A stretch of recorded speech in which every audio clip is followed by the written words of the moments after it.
Thank you for checking out this complete broadcast from the Wrestling Epicenter archives. If you like what you hear, please hit the like button and the notifications bell. Also, consider subscribing. It really helps. And now, without any further ado, welcome to the show. Hello, everybody, and welcome to another edition of the Interactive Interview on the interactiveinterview.com, as we're joined here today with Vince Russo. Vince, how you doing? I'm doing fine. It's great to have you on. First things first, we saw that you have a new website up. Would you like to plug that right away? Absolutely. I do have a new website, and it is a Christian website that I'm very excited about, and I'm very blessed that it's up, and it is VinceRussoForgiven.com. And, anybody that would like to come in, we'd love to have you there. Absolutely. We had these questions down the line, but we'll ask you now, if you don't mind talking about it. What led to you finding religion and finding God? Well, you know what?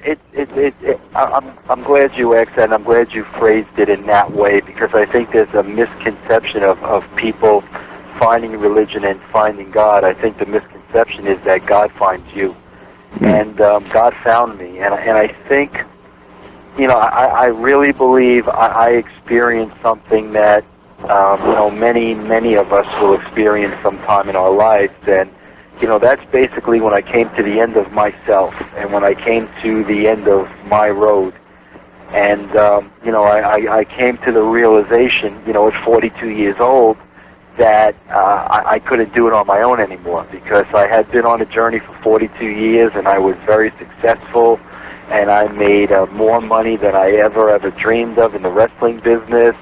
A beautiful wife. I've got 3 great kids, but at 42 years old, I was miserable, and I was depressed, and I was unhappy, and at that point in my life, I just couldn't accept that this is what it was all about, and that this is what life was all about. And it was really when I reached that point in my life, which I really think was the end of my line, that God came to me, and he made sure that I listened to what he had to say. So it wasn't something at all that I was out there seeking. I mean, not at all. It was just a life change, and when God came calling, quite frankly, I didn't have much say in the matter. Absolutely. Well, we usually go into chronological order, so we'll just throw the first question to you, or the first question in order to you being, were you a wrestling fan growing up? Oh, absolutely. I was a wrestling fan growing up, but one thing I always like to say, and I always like to get straight, is the first time I ever saw wrestling, the very first time, I immediately was attracted to the entertainment aspect of it. Even when I was very young, when I first saw it, probably about 12 years old or something like that.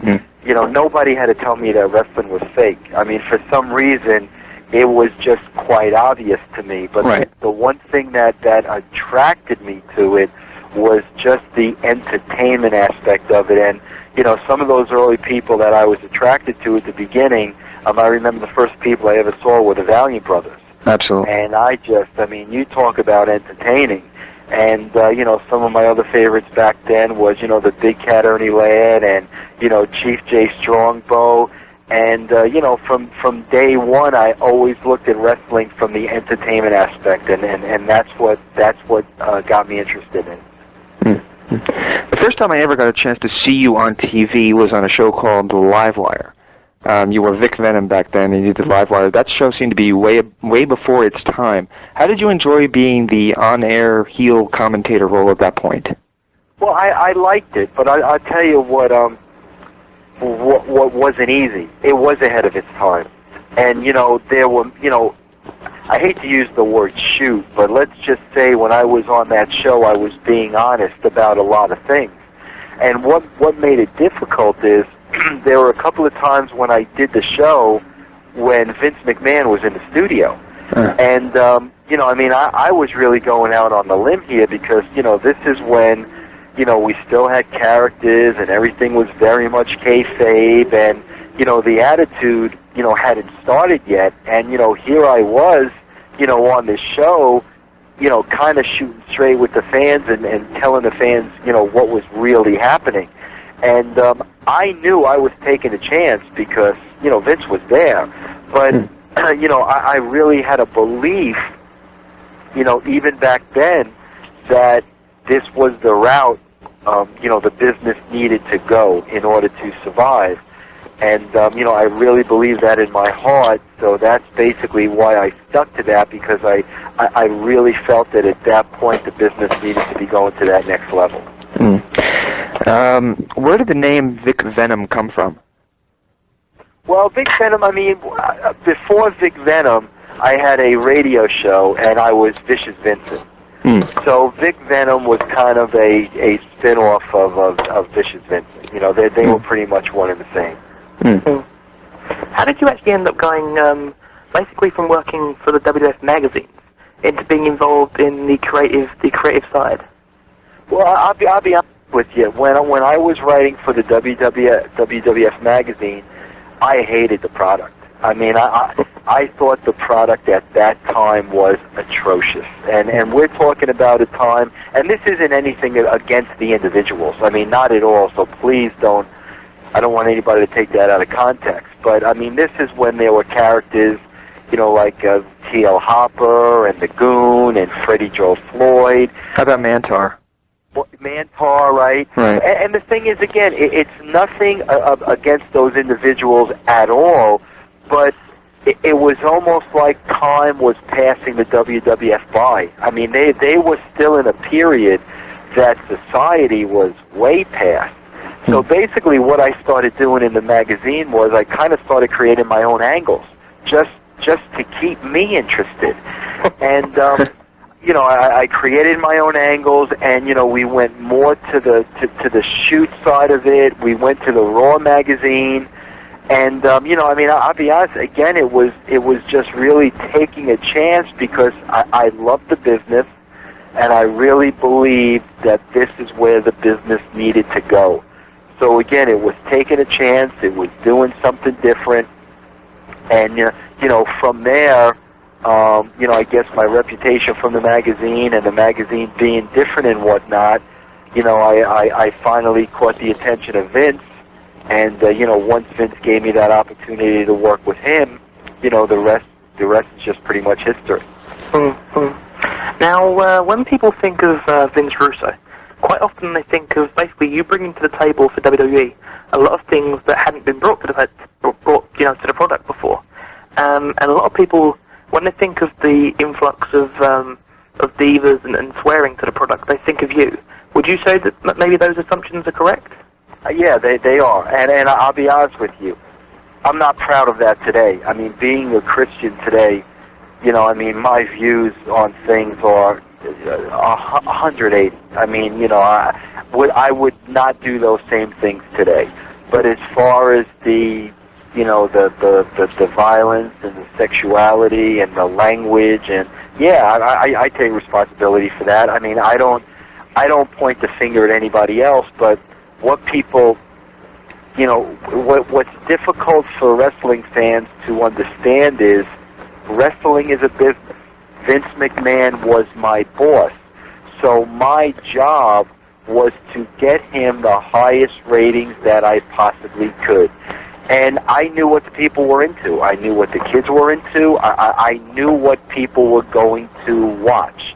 And like I said, even though today I wouldn't go that route, back then, I had a job to do, and my job was to get the highest ratings possible. And, quite frankly, I was going to try to get those ratings by any means necessary. There was an angle that was done that Bob Ryder wrote an article about, and I know it got under your skin at the time, with the crucifixion scene with the Stone Cold Steve Austin. Given what you just said, and I think you may have just answered the question anyway, do you have any regrets about that at all, and do you still stand by... I hate to interrupt you, and I'm sorry to interrupt you, but I regret that more than anything. More than anything I was responsible for, or I wrote and I did, I regret the crucifixion, scene with Taker and Austin more than anything else. But the reality of the situation is, at that point, I didn't understand the crucifixion. I mean, I didn't know who Jesus Christ was. And at that point, it meant nothing to me. I mean, absolutely nothing. I didn't think twice. But, you know, today, being a Christian and being saved and studying the life of Jesus and, you know, sitting there and watching the Passion, I'm ashamed. I'm ashamed that, you know, I was responsible for that. I mean, and that is probably the thing that I no doubt regret the most. Here's a question coming in from the forums, and it's a big fan of yours. He wanted us to let you know that you're actually his hero. He wanted us to ask you this question, and it's pretty blanket, but it's going to take us to the end of your WWF days, and that is, given all the angles you did with the WWF, did you have any that was your favorite and any that was your least favorite? Well, my favorite by far, and I think this would surprise a lot of people, my favorite was the Rock heel turn at the Survivor Series. And the reason why I say that is because that one incident, you know, that one night at the Survivor Series was in the makings for about 3 to 6 months. Wow. And everything we did with The Rock, you know, everything he said and every action and everything was just so carefully calculated and carefully crafted for 3 months building up to that one night. And the thing that was amazing to me is when it happened that night at the Survivor Series, and I had the, you know, I was lucky to be in the house at the time. When it first happened, there was silence in the arena. And the reason being is that nobody saw it coming. But once it happened, and then people started, you know, putting together, you know, the last 3 months and everything leading up to it, it was like, oh, okay, I get it. But, you know, I'm most proud of that because to me, that was writing at its best. I mean, there was a story, there was a build-up, and everything meant something. And that was by far, you know, the best angle, you know, that I think that I was involved in. And Poncho Jones, who asked that one, also wants to ask, well, what are your thoughts looking back on the billionaire Ted skits?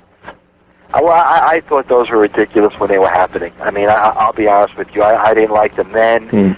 I don't like them now. I just, you know, I don't like to use the word desperation, but, you know, I was involved in those. I think I was in like 1 or 2 of them, and, you know, I didn't like them back then. I don't like them now.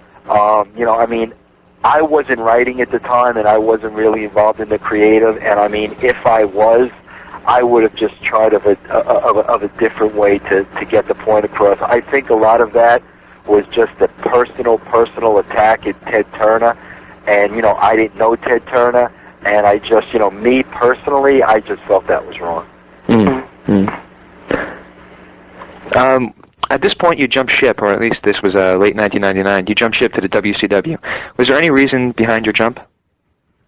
I'd say the number one reason was that I honestly felt that I had accomplished all I possibly could accomplish at the WWF.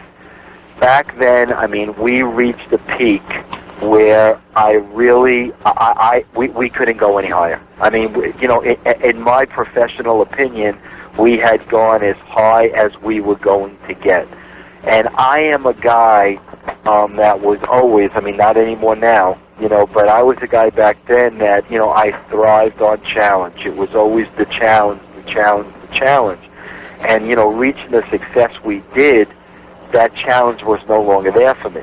So basically what I looked at was, you know, WCW and where they were and the position they were in, and I had the opportunity to try to go there and do it all over again. And, you know, that was the most appealing thing. Were you prepared for the politics that were involved in WCW? No. I mean, don't get me wrong, I wasn't stupid. I knew there were politics, but I was nowhere near prepared for the level of politics because I didn't have to deal with that at the WWF. And part of the reason was was because I was protected by Vince. And, you know, Vince always took care of me, and, you know, Vince really made sure that nobody really messed with me. When I went to WCW, I was on my own. And, I mean, there was just a sea of people from day one who just wanted my head. And, you know, I mean, I realized that a week into the job. And, you know, there was no protection. I mean, I was open game. And, you know, I never thought it would be, you know, the level that it was. Can you walk us through or tell us what happened the weekend of Sold Out 2000 when everything went down with you departing from WCW and subsequently Chris Benoit, Eddie Guerrero, and all those guys leaving WCW as well? Well, I can't tell you all that because I wasn't there. Right. I can tell you that I'll never forget. It was a Friday afternoon, and you know, I was at WCW for 3 months, and I was miserable. And that same day, I was on the phone with my attorney, you know, telling him, I don't care what you have to do, you've got to get me out of this deal. I don't care what I've got to do. I mean, that's how miserable I was after 3 months. And it's just ironic because that same day, I had a meeting with Bill Bush, and I think Hogan was supposed to be there, and Flair was supposed to be there, and we were supposed to talk about an angle and whatnot. But of course, when I got to WCW, you know, nobody was there but Bill Bush. Now, keep in mind, I was on the phone with my attorney an hour earlier telling him, you need to get me out of this. Right. So basically, you know, at that point, Bill Bush, you know, sits me down and says, you know, Vince, we want to take a change in direction. And, you know, you've got to keep in mind now, in the first 3 months that I was there, before I came on board, the last rating that the WCW did, and it was the show where Benoit and Bret Hart had a 3-segment match. Right. The rating of that show was a 2.6. 3 months, you know, when I got called into this meeting, the rating was up to a 3.5. So 2.6 to 3.5 in a matter of 3 months. So now they're telling me they wanted to take a change in direction, and I'm sitting there knowing full well this is all politics. I mean, it was so blatantly clear to me. And, you know, Bill Bush basically said to me, you know, we want you to be a part of a committee. You know, meanwhile, you know, I was hired as the guy in charge. Right. So as soon as he said that to me, I mean, I'll be totally honest with you, I saw that as my out. And I almost saw that as, well, look, you hired me to do this, and now you're saying a part of my, you know, being a part of a committee. And I was really looking at that as, oh, man, you know, thank God they're going to breach my contract here, you know? Right. So I basically just looked at Bill Bush, and I said, well, thank you very much, Bill. I said, but that's not what what I was hired to do, so I'm really not interested in being a part of a committee. I said, so, you know, I'm going to go home. You know, I said, contact me, let me know what we're going to do about my contract, you know, but, you know, I'm really not interested in what you've just presented me with. And I went home. And, you know, that weekend when the pay-per-view went down, I mean, that's when all that stuff broke down with, you know, Shane and Guerrero and those guys. But, I mean, I wasn't there for that, so I really don't know, you know, firsthand how that went down. When you returned with Eric Bischoff, how did you two get along? We didn't get along. And, I mean, the fact of the matter is, I'm not going to speak for Eric, but neither one of us trusted each other. I mean, you know, it was just that simple. I mean, Eric, from a personal level, never did anything to me. You know, I can't say a bad word about him. I mean, it wasn't like that. But, I mean, I can say, for whatever reason, probably because it is the wrestling business and, you know, you just have a tendency to become paranoid, I never trusted Eric. I mean, I never trusted him from day one, and I'm sure he would say the same exact thing for me. But in the situation, Eric and I didn't have a choice. I mean, we were put in that situation to work together, and, you know, we had to go out there and work together. And, you know, again, it wasn't the best situation for me. I'm sure it wasn't the best situation for Eric. And, you know, I mean, as things turned out, you know, it just didn't work out for anybody. What are you comfortable telling us about Bash at the Beach 2000 and your incident with Hulk Hogan? I'm not comfortable really talking about it at all. But you know, what I will say is that entire incident was nothing more than an incident about money, an incident about greed, an incident about ego. It was nothing more than everything about the wrestling business that I hate. And I'm not going to go into detail about it. I have nothing bad in the world to say about Hulk Hogan. I understand why it happened the way it did, but it happened for all the wrong reasons. And that's basically all I can really say about it. In TNA, when they were talking about bringing Hogan in for the last year's pay-per-view, I don't even know if you were around at this point, but were you afraid of any confrontations with Hogan? No, I was around, and they told me to go home because, Hogan and his attorney wouldn't come if I was there. And that was fine with me, but, I had no problem working with him. I would work with Hulk Hogan tomorrow. I've never let I've never let anything get in the way of business. I mean, never. And I mean, the bottom line is, I would do something with Hulk Hogan tomorrow if that were necessary. I don't dislike the guy. I give him all the credit in the world for putting the wrestling business on the map. He's an icon. He's a legend. I really feel bad that he feels the way about me that he does. But me personally, I don't have a hatred bone in my body for Hulk Hogan whatsoever. Now, many of your critics, mostly on the internet, pick on you for becoming the WWE World Champion. How would you answer those critics? Those are the wrestling purists. I mean, and those are the people that sometimes forget wrestling is fake. And, like I said, from day one, when I was going back to me being a 12-year-old kid, I always viewed wrestling as entertainment. And everything I wrote came from an entertainment aspect. And, there are people that are going to like the entertainment side of it, and there are people that are going to like the wrestling purist side of it. And, I mean, those are the people that have a problem with it. But I don't have a problem with it. I would do the same thing tomorrow. I thought it was a good story. I thought it was good entertainment. And, I don't regret doing that for 1 second. When were you officially finished with WCW? When my contract ran out. I mean, my contract ran out. They sold to WWF before my contract ran out. So, my contract was up in, I think, October 2001, and that's when it was officially over. What was your favorite angle you put on TV for WCW? The NWO angle would have been really, really good. And it was, we were just getting there. We had the plays in place. It would have been a real good story. But Bret Hart getting hurt, really derailed a lot of plans that I had built up for the first 3 months that I was there. And, if we would have gotten to see that angle through, especially if I would have had Bret, I think it could have been a real good angle. But, we'll never know because Bret got hurt and we were never able to see it through. And, that's just the way it turned out. Do you have a least favorite angle or a most regrettable angle you put out in WCW?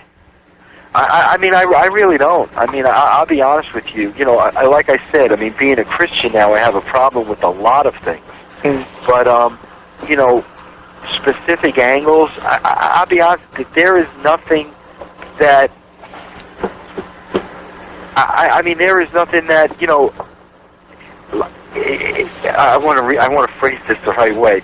Being a Christian, I wouldn't do any of that now. Okay, but from a wrestling, just a strict wrestling view, there isn't an angle that I wouldn't have done. I would have done David Arquette. I would have done me getting the belt. I didn't have a problem with any angle I did. And I know there are a lot of people that disagree with that, and that's fine. We can, we can debate that all night. But, from a professional level, I'm talking professional, not personal now, from a professional level, I didn't do anything I didn't like. Right. I get you. Just you mentioned David Arquette. Can you kind of run us through, how that happened and why it happened and that kind of thing? Well, it happened because we were in a production meeting the day of the show, and the production meeting broke up, and Tony Schiavone pulled me to the side. And Tony Schiavone said to me, Vince, let me throw something at you. What if David Arquette won the WCW title? And when he said that to me, the first reason why it caught me was because that thought never even crossed my mind. So he shocked me by saying that. And I was caught by surprise when he said that. And I was like, wow, Tony, I never even thought of that. I mean, that might get us some mainstream publicity. We could do it in such a way where he's not going to beat a wrestler. I said, man, that's different. So then what I did, and, of course, the side of the story you never hear, then I called everybody back in the room, and we had all the agents there and the referees and, our little crew, and I bounced the idea off of them. Mm-hmm. And, everyone in the room said what a great idea it would be, and everybody was for it 100%, including those that knock it today. Mm-hmm. So, once I got everybody's feedback and everybody, liked the idea, we went with it.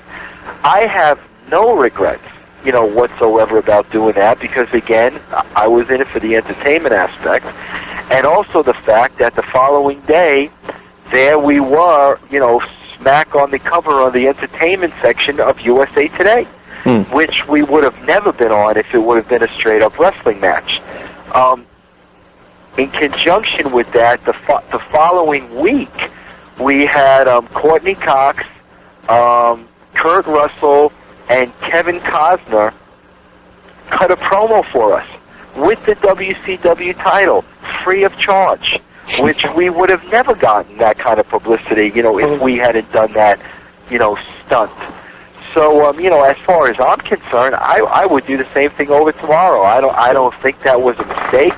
I thought it was entertaining. I thought it did exactly what we wanted it to do. But I think it's very unfortunate how so many people agreed to the angle, but at the end of the day, everybody pointed the finger at me. And that's fine, because I was ultimately responsible, and I don't have a problem with that, whatsoever. But, I mean, I can tell you, that wasn't just a Vince Russo idea. That was a Vince Russo and 30 other people idea.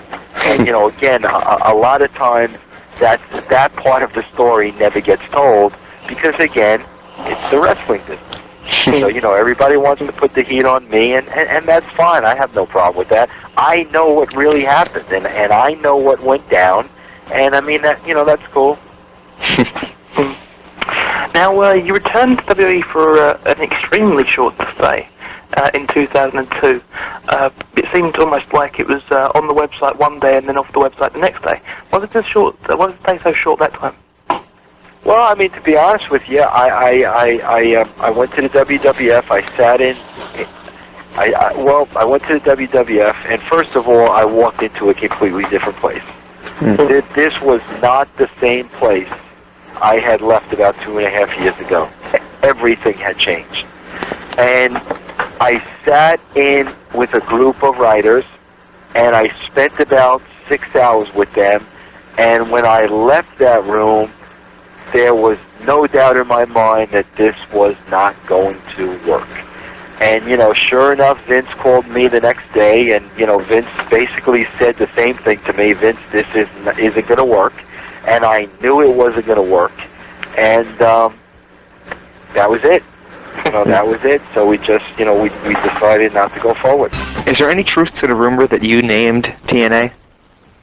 I did name TNA. Yeah, total nonstop action, because at that time, the show was going to be TNA, and that's originally what was, what was on the table. It was going to be risque. It was on pay-per-view. We were going to do a lot of things that they couldn't do on WWF, and yeah, I mean that's when the product was sold to me. That's how it was sold to me. So, yeah, I did come up with that name. Do you think it fits today still, or do you think it would be? No. I mean, it fits today if you want it to be total nonstop action. I mean, there's some great athletes in TNA, and they do have some great matches. So from that viewpoint, it fits. But again, the original intent, it's something completely different now. Now, of course, what many people may remember when you think of Vince Russo and TNA will be the time that Jeff Jarrett brutalized you on one of the pay-per-views. What did you think of that, and how did you, go about and enjoy that whole segment?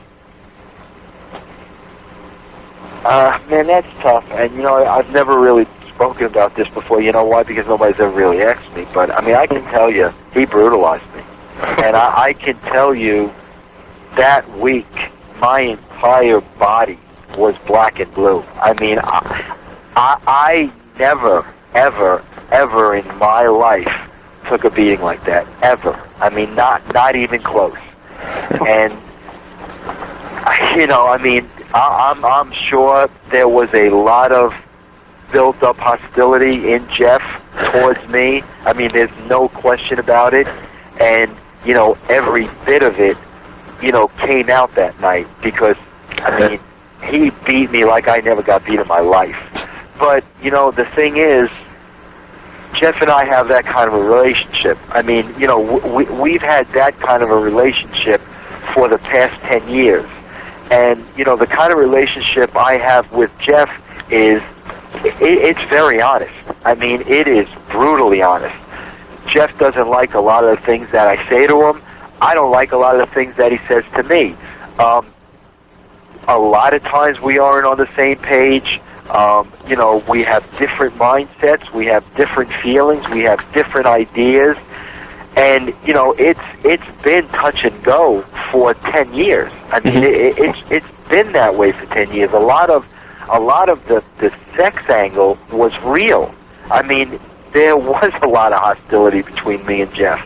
But the difference is when push comes to shove, and when you get beyond the wrestling business, and when you get into our hearts as human beings, there's a love between Jeff and I that you don't find in this business. I mean, I'm talking about a sincere love and a sincere friendship.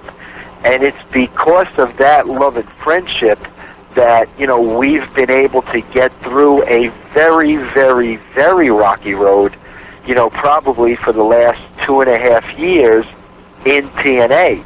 Because like I said, when you push the business aside, man to man, I love the guy. I love the guy. I love his family. I love his wife. I love his kids.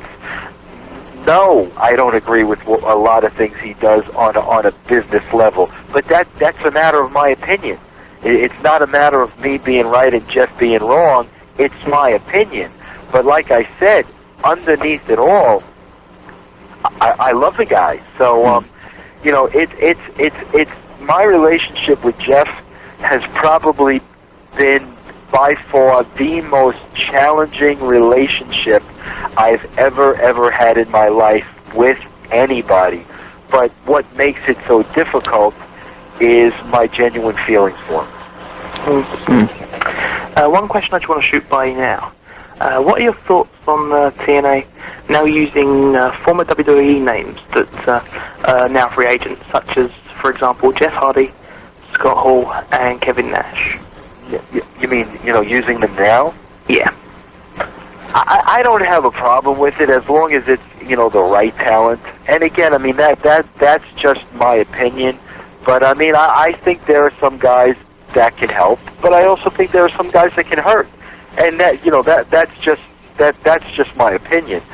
So I just think you've got to look at every case differently, and you've got to really, look at what every case is going to bring to the table.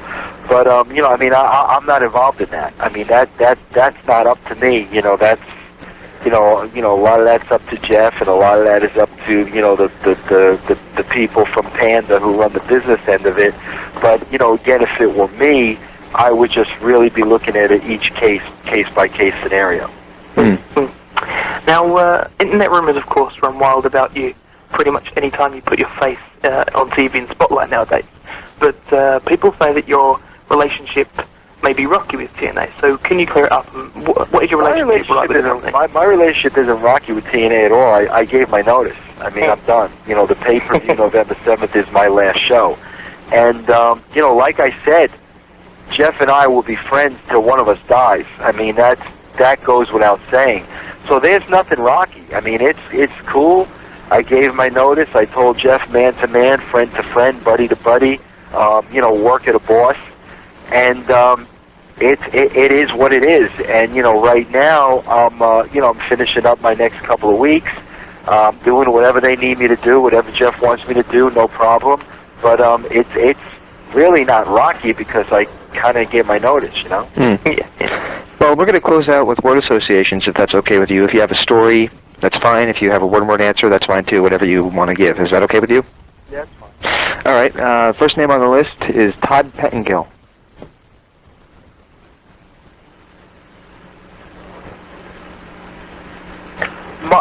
If I had a beef with Todd Pettengill, and again, it was nothing personal, but from a wrestling professional view, and you've got to understand something, and I please hope you understand something. This is Vince talking.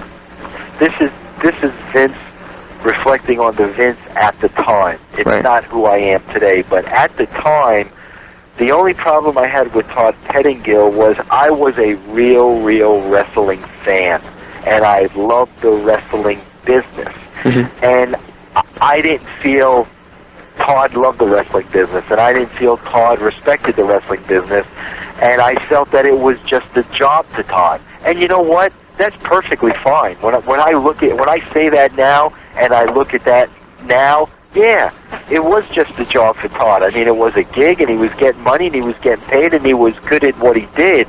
But back then, because he wasn't a fan like I was, you know, I took it personally. But that was wrong on my part. I mean, you know, looking back now, that was ridiculous. Mm-hmm. How about somebody who was your right-hand man in WCW, who unfortunately we lost, Kurt Hennig? Man, you know, I loved working with Kurt. I mean, he was one of the guys that, I mean, man, when we had to do pre-tapes and interviews and stuff, I mean, I would just look at him and crack up. I mean, he was just that kind of a guy, and I mean, it was, you know, I was devastated, you know, for a while, you know, when his death, you know, just came like that out of nowhere. Man, he was always nice to me. He was always a gentleman to me. He always did what I asked him to do, and I mean, I was always a huge fan of his.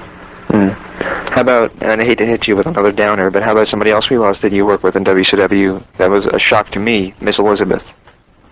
That too. I mean,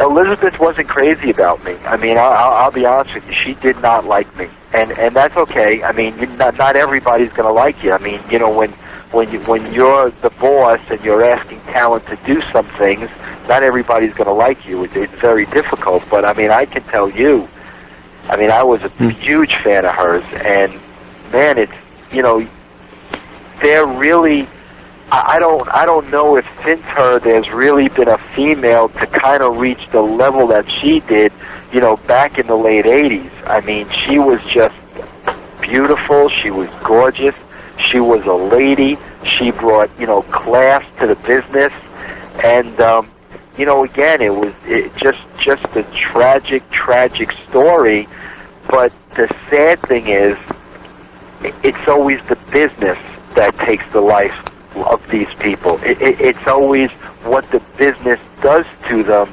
that takes their life, and that, you know, that to me is just the tragic part of it. I have one more, and I know Daniel has a couple, so I'm going to give you this one, and I know it's somebody who's also reborn. How about Sting? Man, Sting, I tell you, I never in my wildest dreams thought I would be able to have the relationship with Sting when I worked with him that I do now. Man, when I became saved, he was a huge, huge influence on me. He was kind of there from the beginning. And I mean, man, I went back to his hotel room one night and we spent hours and hours and hours and hours just talking about, you know, our beliefs in Christianity and Jesus Christ. And man, I never ever dreamed I would have that kind of relationship with the guy. And I was just so gifted and so blessed that I was able to meet up with him again, you know, when I was in a much different place, and I really got to spend that time with him. It was just a great, great influence on my life. One I've got for you, Ed Ferrara. Man, Ed right now, I just spoke to Ed last night, and Ed and I right now are better friends than we've ever been in our relationship since I've known him. You know, there were a lot of rocky roads between Ed and I, but again, the bottom line was it was the business, and it's what the wrestling business does to people. Now that Ed and I are both away from the business, you know, I'm on my way out, and Ed's been away from it, you know, now we can be friends, and now we can really enjoy each other, and we can enjoy the things, you know, that brought us together. And, you know, again, that's the tragedy of the wrestling business. You know, there are people that you really love and that you genuinely care about and that you genuinely like, but it's what the business does to you, and it's the reason why, you know, when I did become born again and when I did become a Christian and when I did hand my life over to God, it is the reason why I had to get out of the wrestling business, because, you know, as a Christian, I just could no longer deal with that negativity. And, you know, like I said, it's just amazing to me now, you know, being away from it and separating it from myself, how now I really get the opportunity to be friends with and enjoy these people who I genuinely cared about. Jim Ross. I just finished, you know, working. I just finished the book, and the book is going to be like my website. It's going to be called Forgiven, and it's a very, very interesting book because what I did was I took a manuscript that I wrote 2 years ago. I more or less kept the manuscript intact, and I commented on myself. Now that I'm a Christian, I commented on myself and my actions of 2 years ago. Wow. And in the book, the one person that I owe the greatest apology to of any individual in my life is Jim Ross. And I was horrible to Jim Ross, and I'm ashamed of the way I treated Jim Ross. I'm ashamed of the things I did. I'm ashamed of the disrespect I showed. I'm embarrassed for the kind of person I was when it came to Jim Ross. And in my book, I've made that clear, and part of my book was a public apology to Jim Ross because I was so ignorant, and I was so childish, and I was so immature, and I was horrible to the man. Absolutely horrible. I didn't understand his position. I didn't take a second to put myself in his shoes. I'm embarrassed. And like I said, that was very important for me in the book to be able to tell the entire world that I apologize to this man. He did not deserve anything that I put him through on a personal level, and I would love to be able to have the opportunity to be able to see Jim Ross again and tell Jim Ross that to his face. Because, you know, the Vince Russo who existed 5 years ago is not the same Vince Russo today. And I'm able to look back now and look at all the mistakes and look at all the people I've hurt and look at all the things I shouldn't have done. And Jim Ross is the person I owe the biggest apology to. And just regarding the book, when might it be out for Well, you know, right now, I'll be honest with you. I'll be totally honest with you. I have a publisher right now. You know, I have a contract in my hand right now, but what I'm wrestling with right now is I want to make sure that the book not only goes in mainstream bookstores, I want the book to go in Christian bookstores. I mean, that's really where I want it to go, because it's very important for people to see, you know, what God did in my life. Because if they can see what God did in a life like this, then there's hope for anybody. So, you know, right now, you know, like I said, I have a contract in hand. I have a publisher. I'm just kind of holding off to see if, you know, a Christian publisher comes along, because, like I said, I just want to make sure that the book gets in Christian bookstores. But the way it looks now, you know, from the book, you know, going through the editing and going through the changes and whatnot, we're probably looking at it coming out either the spring or definitely by the summer. Excellent. Two names I just want to hit you with, the last two, and this is then we'll let you go. We're sorry we went so long. Is Ric Flair. You know, again, I heard about the comments in his book. I'm real sorry about the way Ric Flair feels about me, but you know, as a Christian now, I can sit here and say I, without a doubt, treated Ric Flair with the utmost respect, because Ric Flair was a legend, and the opportunity that I got to work with Ric Flair, I was blessed to have, and I knew that when it happened. And I mean, again, whatever he feels about me, whatever he thinks, I apologize. I know in my heart that I treated Ric Flair with the utmost respect. I know I did, and I know it was an honor and it was a privilege for me to work with Ric Flair. And, you know, I'm sorry he may feel differently about me, and if I did anything to offend him, I greatly, greatly apologize. But, I mean, it was an honor for me to be able to have that time to work with him. And the final name, I'm sure you can predict it, Vince McMahon. Man,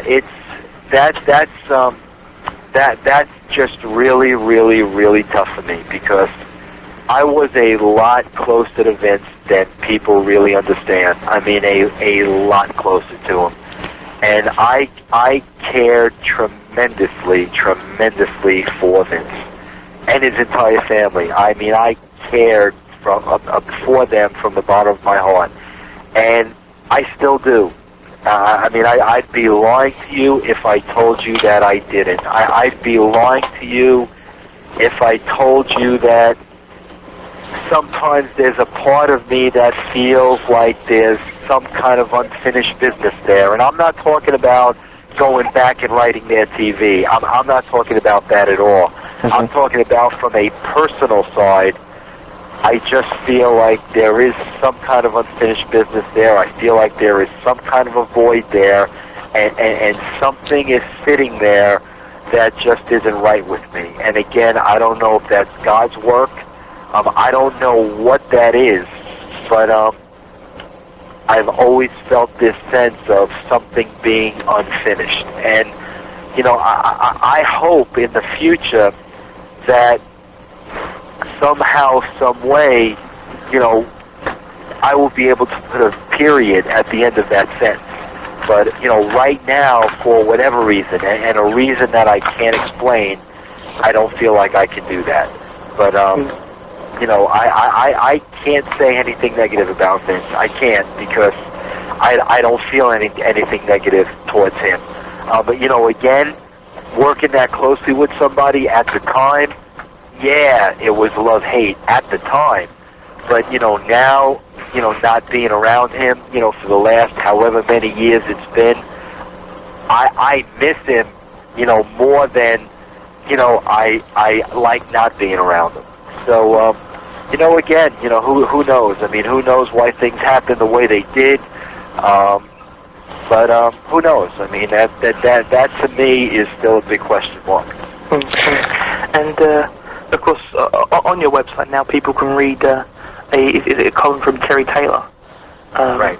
VinceRussoForgiven.com. Can we expect to see maybe anything from anybody else in the wrestling? Oh, absolutely, and I mean, and that's what that's there for. I love Terry, boy. I mean, he's turned out to be one of my greatest friends in the wrestling business. You know, if not my best friend in the wrestling business. And you know, Terry and I have so much in common because he's been saved, and in my early stages, I mean, he was there for me, and he tutored me, and he was a mentor to me, and that's exactly what that's for. I mean, I do want to bring other people that have become Christians on there. I mean, you know, the first name that comes to mind is, you know, AJ Styles.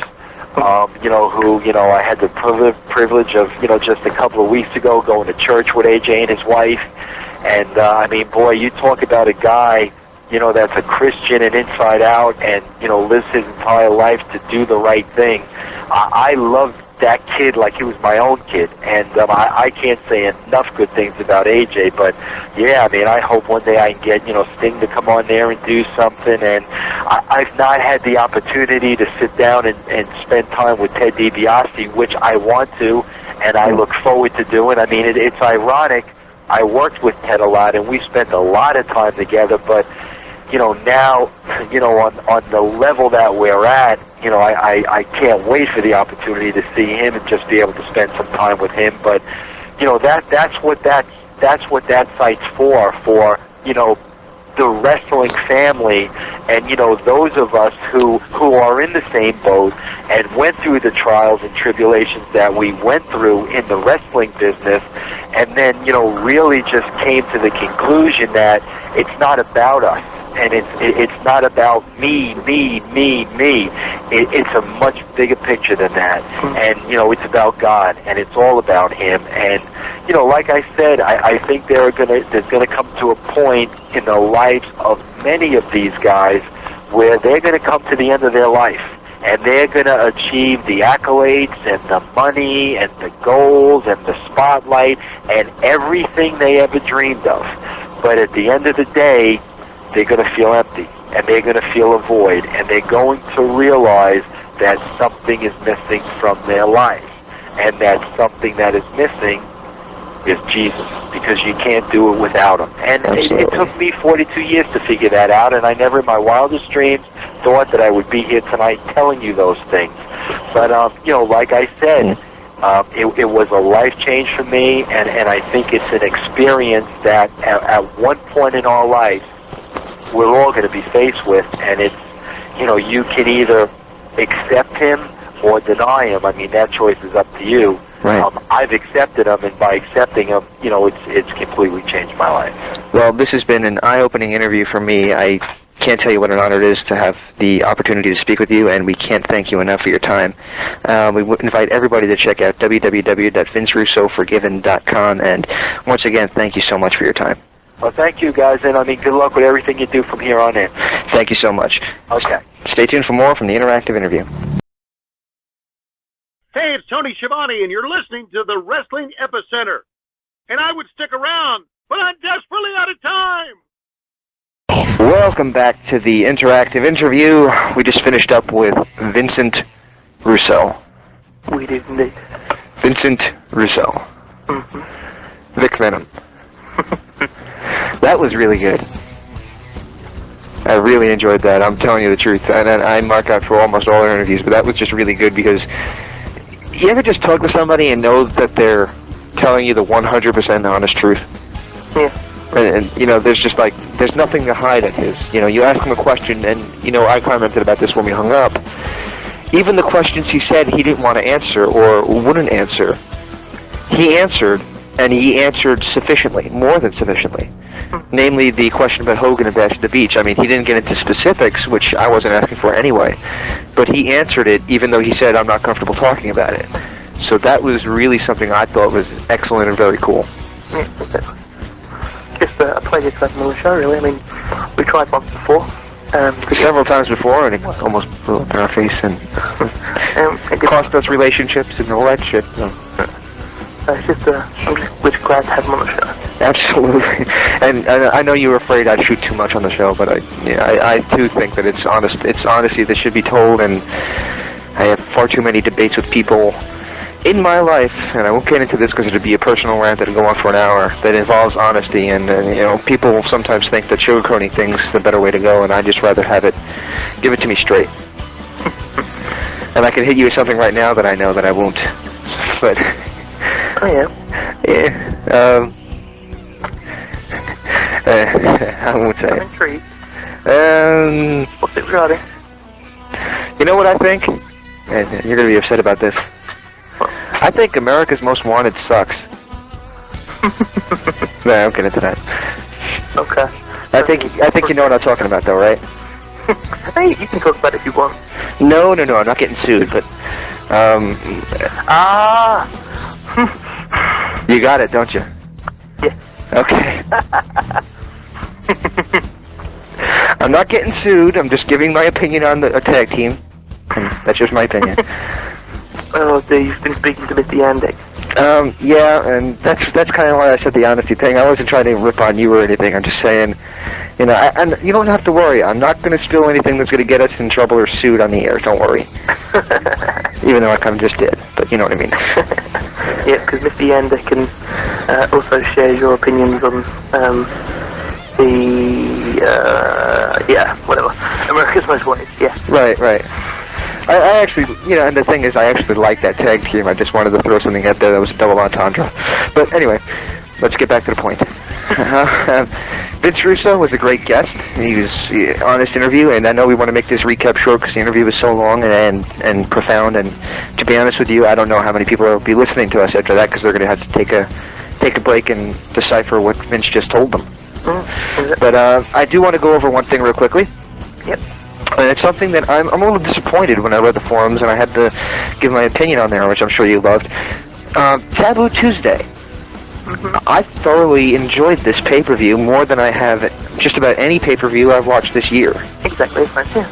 I really thought from start to finish it was just a very fun, it wasn't heavy. It was just a very fun show to watch, and it was like, it didn't have me on the edge of my seat, but I sat through the whole thing, and I didn't leave the room to go get a drink or anything. I just sat there and I had fun, It was a good show, and, I mean, of course there's things that some people say, well, this is stupid or this is dumb, like the Diva Battle Royal, but if you read it, most people that say that said, well, I'm glad I didn't order it because. So if you haven't seen it, how do you know it stunk? Maybe you should see it, and if you think it stinks then you should say, but if you haven't seen it, it's not really fair to say, well, I'm glad I didn't order it because it's lame. Well, I really enjoyed it. I thoroughly thought it was a great pay-per-view. To be perfectly honest, I enjoyed the Diva Battle Royal. I mean, I'm not a big fan of the WWE's women roster, but I quite enjoyed that match. Right, and it was fun. It told a story. I mean, everything in that match told a story. I mean, Shawn Michaels went out there with one leg, and he earned my respect that night. I mean, he went out there, and there's no way he should have been out there. But he gave it because the fans wanted it. He really went out there and he put his ass on the line just to entertain the fans because that's what the fans wanted to see. Exactly. And did any of the results surprise you at all? Not that much. Not that one. I didn't expect Michaels to get the belt because she just was too hurt. No, I mean the results of the fan voting. Shelton Benjamin a little bit. I kind of was expecting them to say, well, Christian won it, and I thought if they did that, I thought I'd be able to tell it was fixed. Oh. But when they said Shelton Benjamin won, I thought, maybe they actually did count the votes. Yeah, I think they did. Right. Which is, everybody said, well, I wonder if it's going to be rigged, and, maybe it was, I don't know, but from what I saw, it seemed to be pretty much what people wanted. Exactly, it seemed that, everything that... the fans in the arena wanted. Exactly, yeah, that they announced the internet wanted, the fans in the arena wanted, so... Right. I mean, yeah, I enjoyed it, and I think it worked well. The only thing I was upset was to see Eric Bischoff shaved. Yeah, but the thing is, it's, nobody might... I don't know why nobody remembers this, but this happened 5 years ago in WCW. Yeah. He got his head shaved by David Flair, and the first thing that everybody noticed was Eric Bischoff dyes his hair. But it was funny seeing Vince out there with him. Yeah. Because Vince was, making light of it, which was good. Vince putting his arm on the mannequin. Right. While he was telling Coach to get in the dress. Right. Yeah, that whole thing was good. Coach in the dress was funny, too. Exactly. I mean, fair enough, Eugene Bischoff was... It ended up being more of a time killer than anything. but the other stipulations were worth it just to see. It was a fun show. It was fun. Everything on it was fun. The only thing I could say is, though, even Carmella can't even strip right. I mean, her silhouette wasn't right. I don't know what she was doing. I mean, I can't think. Christy did take about 25 minutes. Yeah, but I wasn't complaining. I knew you wouldn't be. Well, I was sitting there thinking, James wishes that thing, she just fell through. I mean, if she'd just fallen through the changing room. Yeah, well, I think she's a very lovely girl. That's all I can say. I always had a thing for redheads. I won't say what that thing is, but that's just gross. Okay, everything about that card was just solid, and the main event, I will swallow my pride and say Flair went out there and gave the best effort he possibly could. I mean, there's nobody that can sit there and say that he didn't, even if his body can't do what it could 20 years ago, which nobody is expecting him to be able to do. I sometimes question if he even tries, and last night, or 2 nights ago, he actually tried. And that I can say.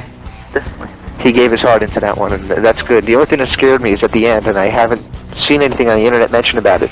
He was holding his head and stumbling around, kind of the way he did in 2000 WCW when he had that, as Vince Russo put it, brain aneurysm, which I don't know what it was, but whatever it was, he had an imbalance in his head and some kind of equilibrium problem, and I thought the blading, which he hasn't done in a long time, may have affected his equilibrium.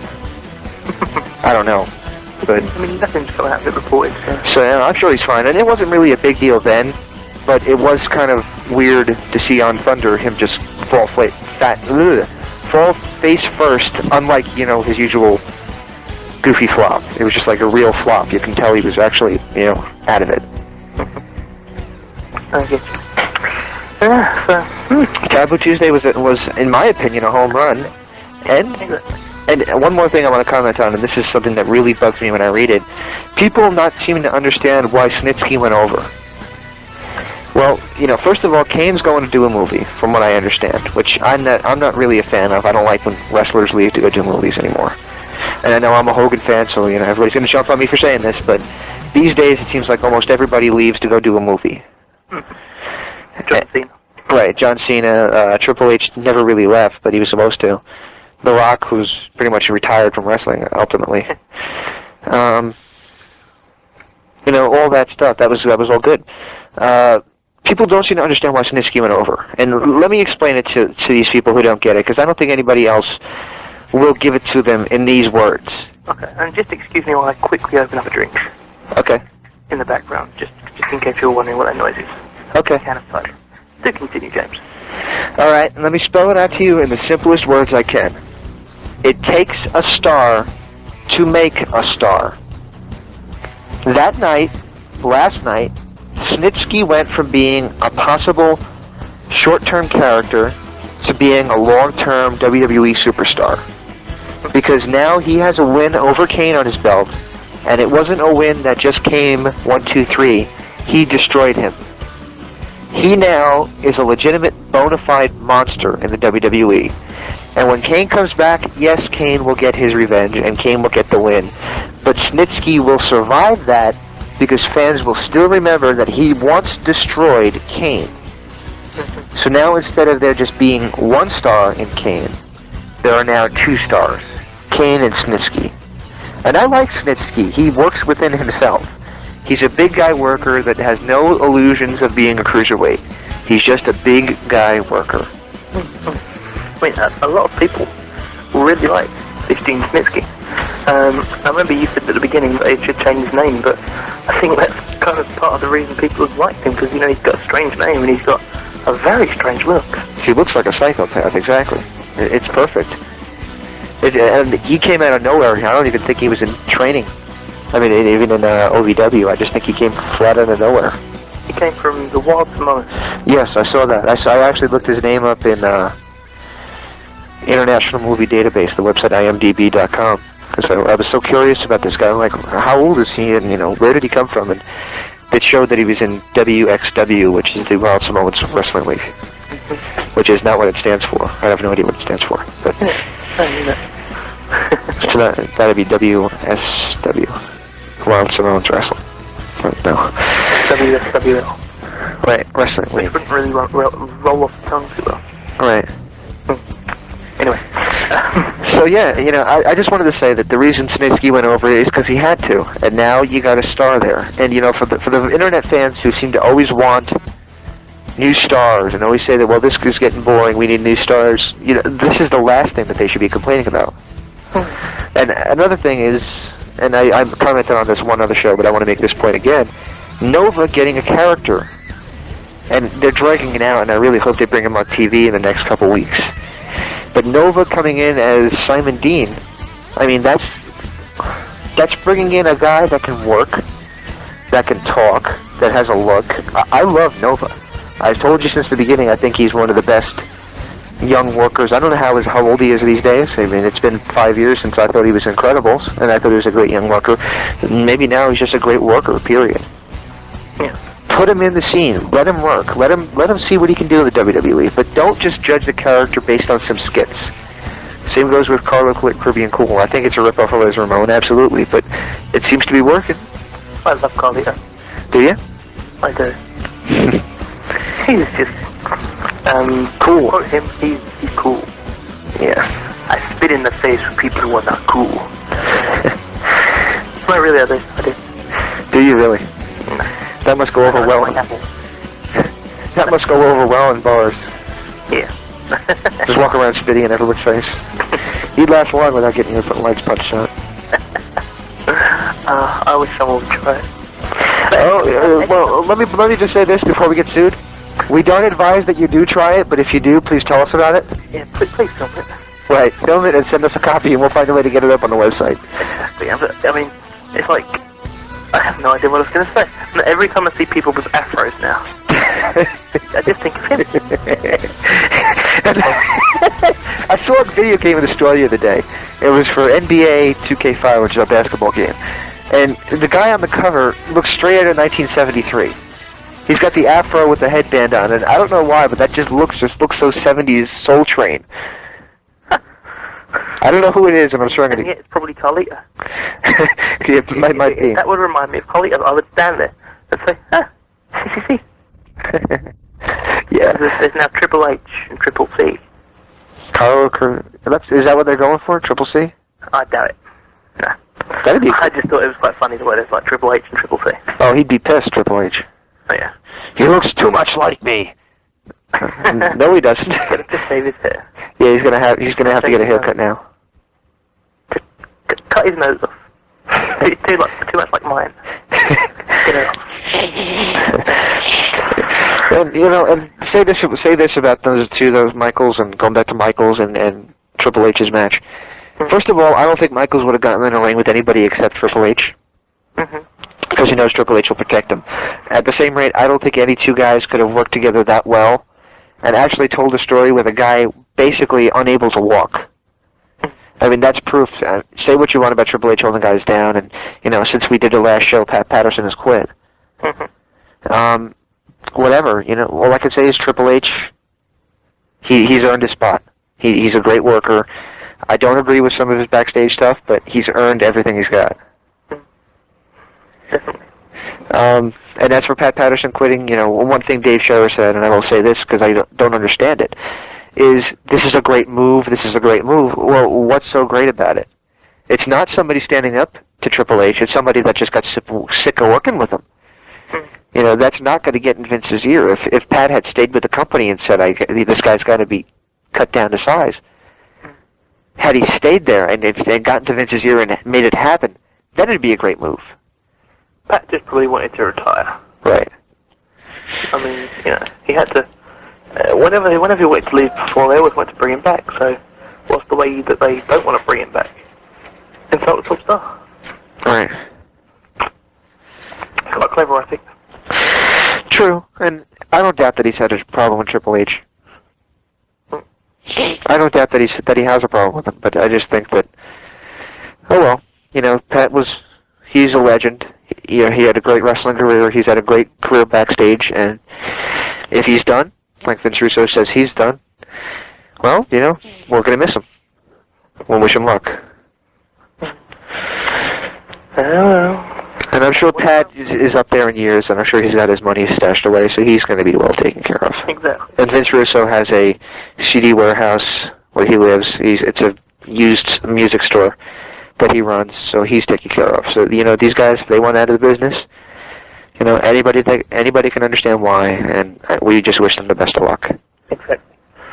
So don't forget, actually check out Vince Russo Forgiven.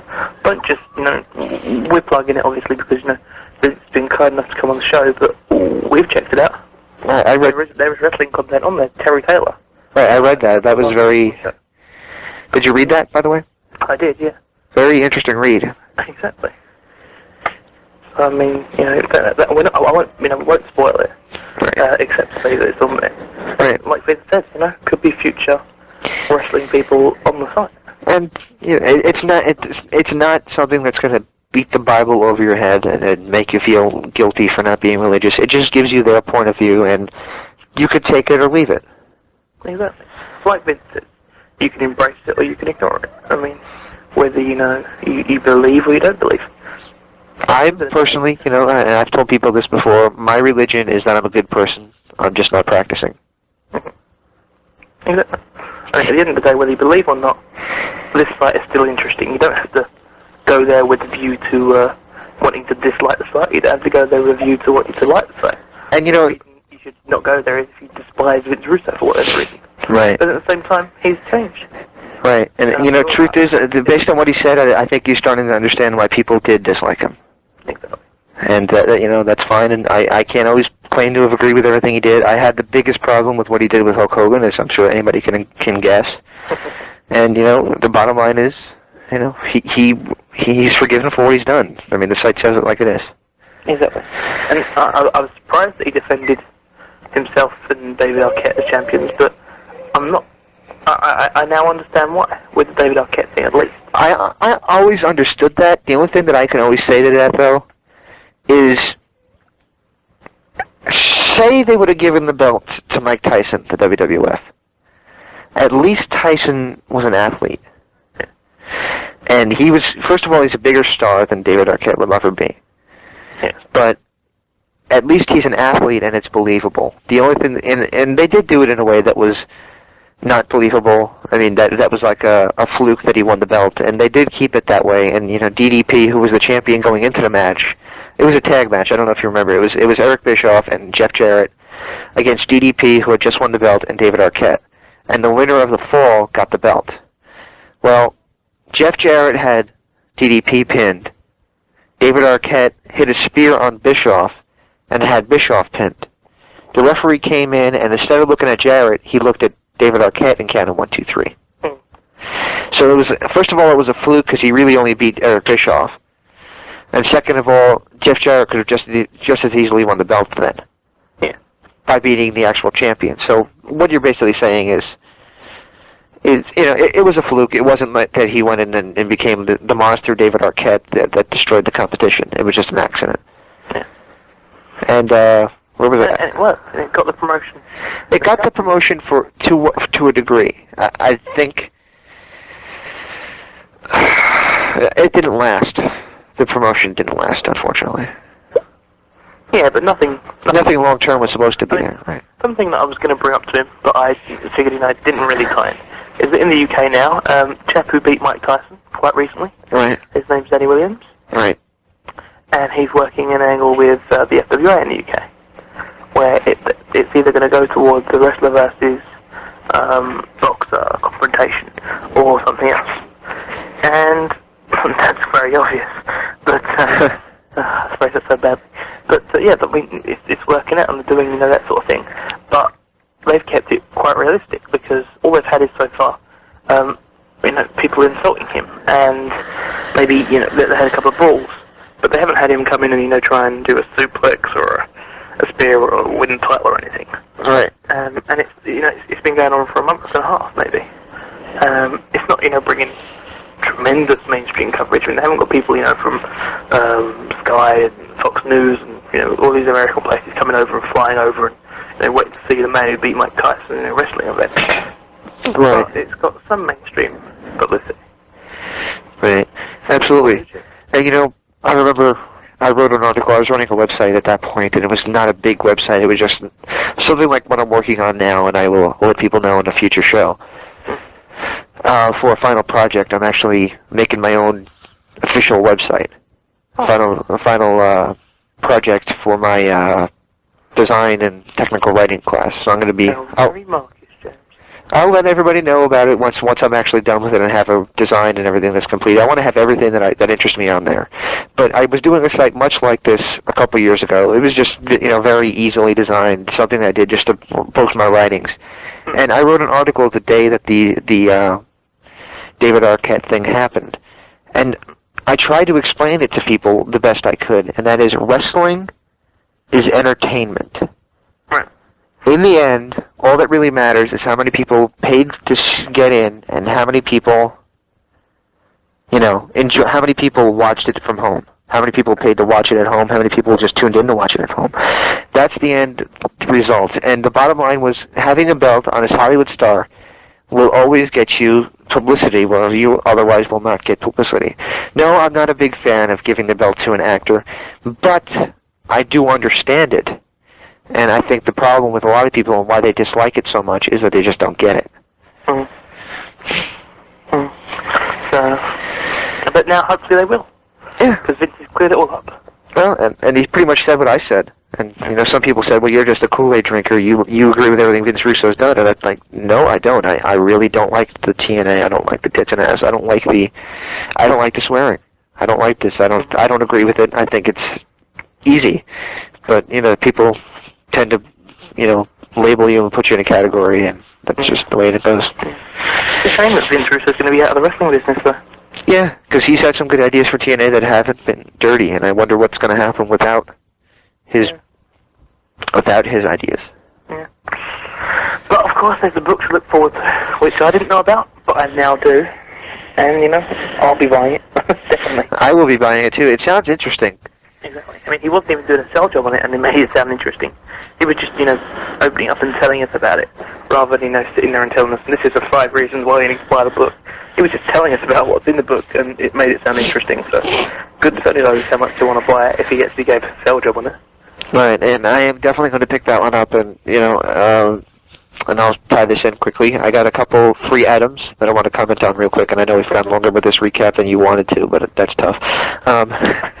Actually, I've been getting a lot of free items, and I'm pretty happy about it lately.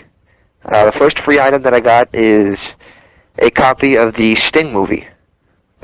And I've reviewed it, and you can read that review on 24wrestling.com, owned by your friend Tim Brown. Oh, yeah. But to give you a quick summary, I really enjoyed it.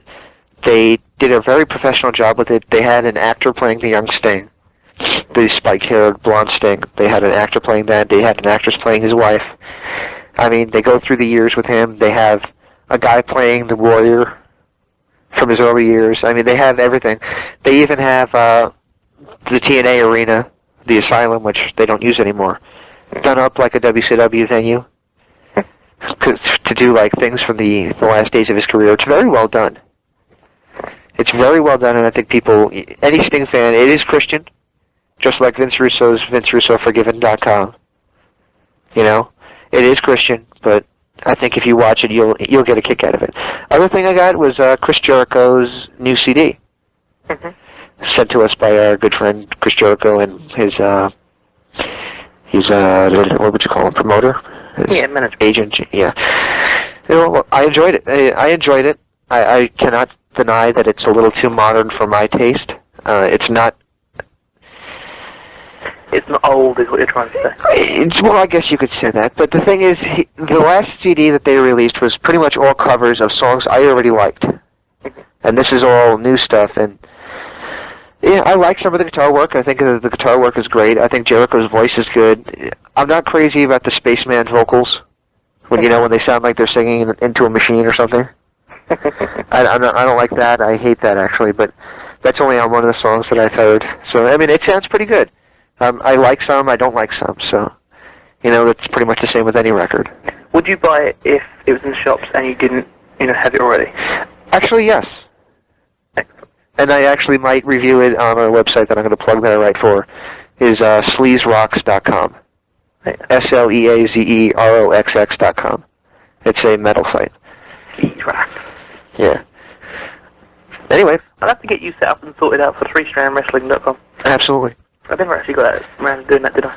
Yeah, but I never actually pushed the issue. But I did mention to you that I would like to, because I'm doing some articles. I do a column for 24 Wrestling called Waltz Weekly, where I just comment on random things. One thing that I mentioned in the last article actually was read by a girl that I know and pissed her off, but let's not get to that. Well, it was like kind of directed towards her, but kind of directed in a way that I was just kind of rambling. So, anyway, that just goes to show you, pay attention to what you write, because anybody could read it. Yeah, and the last thing that I got was a membership to the next guest on our show. Oh, yeah? TerryReynolds.com. And what website is that? www.therealterryreynolds.com, and that interview will be up next week.